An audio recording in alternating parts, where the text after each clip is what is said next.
And when the players leveled up to episode 23, they got new microphones and a brand new blanket fort in which to record their games of Dungeons and Dragons. It was an awesome new setup, and thus a recap of the story so far was needed for those who might just be joining our tale.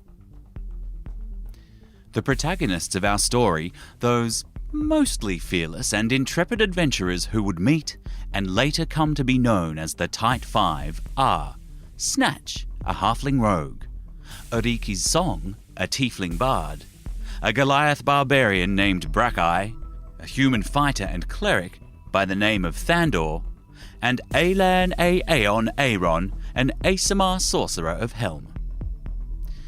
Our adventurers met in a tavern, surprise surprise, in a sleepy little one-horse village named Linbro. There, they heard whispers of goblin activity in the surrounding countryside, only to experience it firsthand that very night as they slumbered in the inn and the two moons hung above in the sky.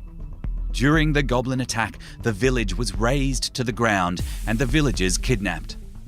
The newly met adventurers pursued their prey through the forest until, days later, they discovered the site of the goblin's lair, hidden in the depths of an abandoned mine.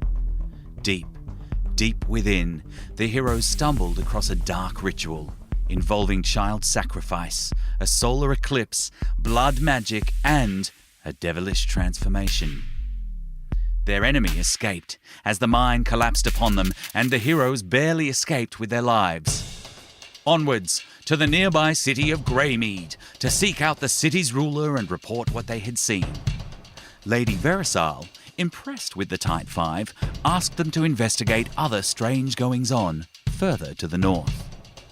Along the way, the party encountered the supernatural, which may or may not come back to bite them later on. They also uncovered the evidence of more goblin attacks and kidnappings and another bloody and horrific ritual by Eclipse. Eventually, the bloody trail led them to a goblin war camp, where a friend was being held prisoner. With a little clowning around and some light arson, the Tight Five broke into the camp, rescued their friend and fled, but not before slaying the hobgoblin war chief and finding him in conference with a number of devils. The burning goblin war camp in their wake, the heroes fled all the way to the town of 12 Oaks, where the residents were preparing to make haste for the city of Greymead in the face of an impending attack, taking all their belongings with them. The Tight Five were tasked with protecting a large lumber wagon during the retreat, and so they departed, starting their descent down the long, steep slopes of the countryside, just as a huge swarm of goblins and devils amassed behind them and gave chase. A fierce battle ensued, fraught with danger as the wagon raced down the hill out of control. This time, the Tight Five would not escape unscathed. Oriki's Song, the tiefling bard, fell afoul of the devil's magic and was commanded to step off the racing wagon. A sickening crunch could be heard as her head was run over by a large steel wheel, and the party mourned the loss of their friend.